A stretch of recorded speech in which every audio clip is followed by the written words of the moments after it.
Hello, you learning grammar on Learn English Em. Xin chào các bạn đang tự học ngữ pháp trên kênh Learn English Em. Và hôm nay chúng ta sẽ tiếp tục chuyên đề về part speech, loại từ qua việc tìm hiểu về noun, danh từ. Tại sao chúng ta phải tìm hiểu về noun? Bởi vì noun là thứ liên quan trực tiếp, ảnh hưởng trực tiếp tới phần verb, động từ. Và để có được một câu, để nói hoặc viết được một câu trong tiếng Anh thì chúng ta cần hai thành phần chính, đó là noun và verb. Đó là lý do chúng ta có bài ngày hôm nay. Noun, danh từ.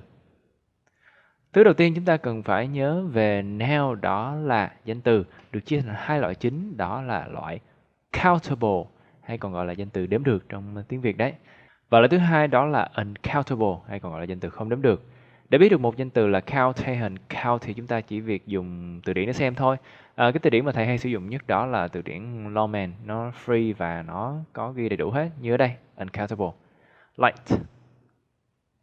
Rồi sau khi xác định được nó là count hay uncount thì chúng ta cần nhớ một điều tiếp theo, đó là countable sẽ chia làm hai loại. Loại thứ nhất đó là singular noun, nghĩa là danh từ số ít, danh từ đứng một mình, số ít. Và một loại khác của countable noun đó là plural noun, là danh từ số nhiều, là những danh từ mà nó không đi một mình, nó đi hai mình hoặc nó đi một mình rưỡi, cũng gọi là danh từ số nhiều. Plural noun. Plural noun. Một điều khác cần nhớ về singular noun đó là danh từ đếm được số ít sẽ không bao giờ đứng một mình. Gần như là không bao giờ đứng một mình.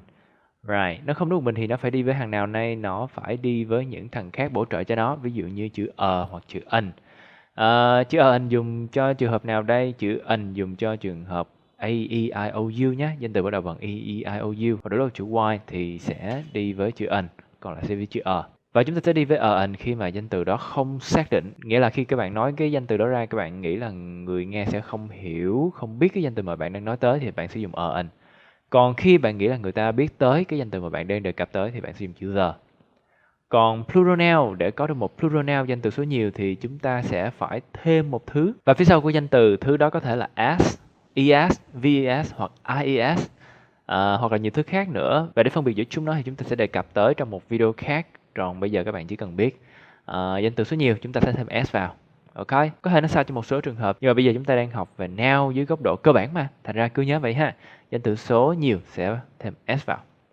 Ok, vậy bây giờ chúng ta trở lại loại uncountable, danh từ uncountable, danh từ không đếm được. Có một cái mẹo để nhớ, đó là khi một cái danh từ mà các bạn thấy nó cần đơn vị, ví dụ như là mét, decimet, minutes, kilometer, gram, kilogram, thì cái danh từ đó sẽ là danh từ không đếm được.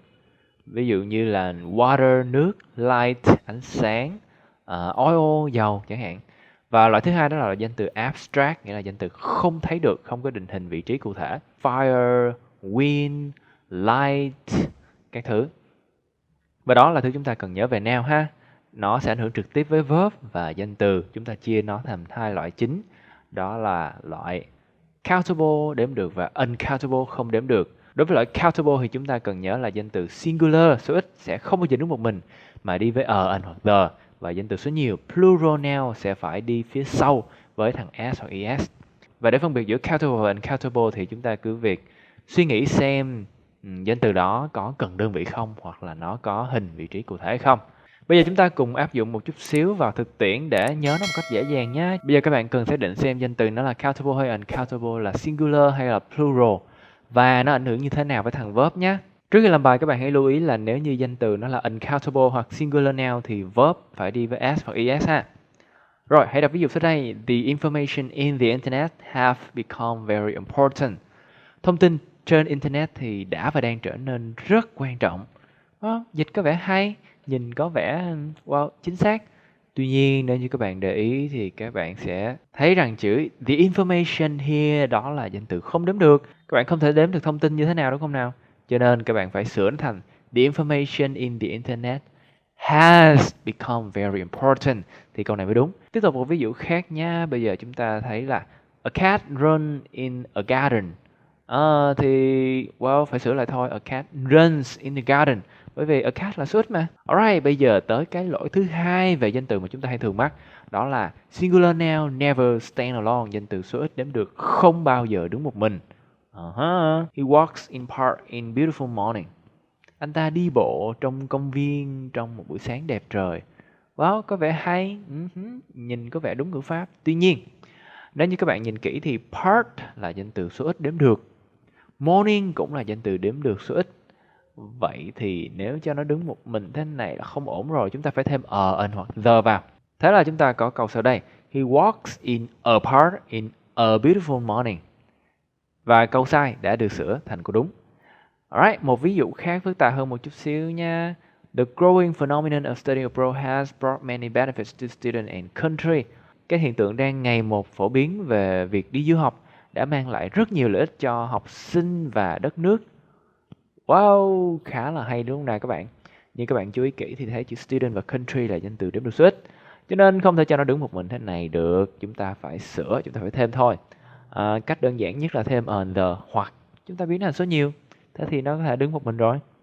Và voilà, students and countries. Ok, và đây là thứ chúng ta cần phải nhớ về danh từ ha. Alright, vậy thì các bạn sẽ tự thực hành như thế nào ở nhà đây? Các bạn hãy viết lại cái nhật ký của mình mỗi ngày bằng cách dùng Google Translate để tìm từ vựng và sau đó ráp nó lại. Tôi làm cái gì xảy ra. Và chú ý kỹ xem verb và chú ý kỹ xem cái nào đó là số hay số nhiều. Thay đổi thành verb. Done. Okay. Ok, vậy tóm lại các bạn đều cần nhớ ha, danh từ được chia thành countable và uncountable. Và trong countable thì chúng ta cần nhớ countable được chia thành hai loại, đó là singular and plural. Đây là 4 khái niệm các bạn nên nhớ nha, để phục vụ cho những bài sau nữa. Thứ hai đó là singular uncountable noun sẽ đi với singular verb, nghĩa là danh từ số ít, hoặc là danh từ không đếm được sẽ đi với verb số ít, nghĩa là verb thêm s hoặc es ấy. Và cuối cùng đó là danh từ đếm được số ít sẽ không bao giờ đứng một mình ha. Chúng ta sẽ sửa đó bằng cách chúng ta thêm s vào danh từ để biến thành số nhiều, hoặc chúng ta thêm under vào. Rồi, cảm ơn các bạn đã theo dõi video này. Hẹn gặp lại các bạn vào video thứ hai trong chuyên đề Part of Speech. Đó là video giới thiệu về verb, động từ. Thân ái chào tạm biệt.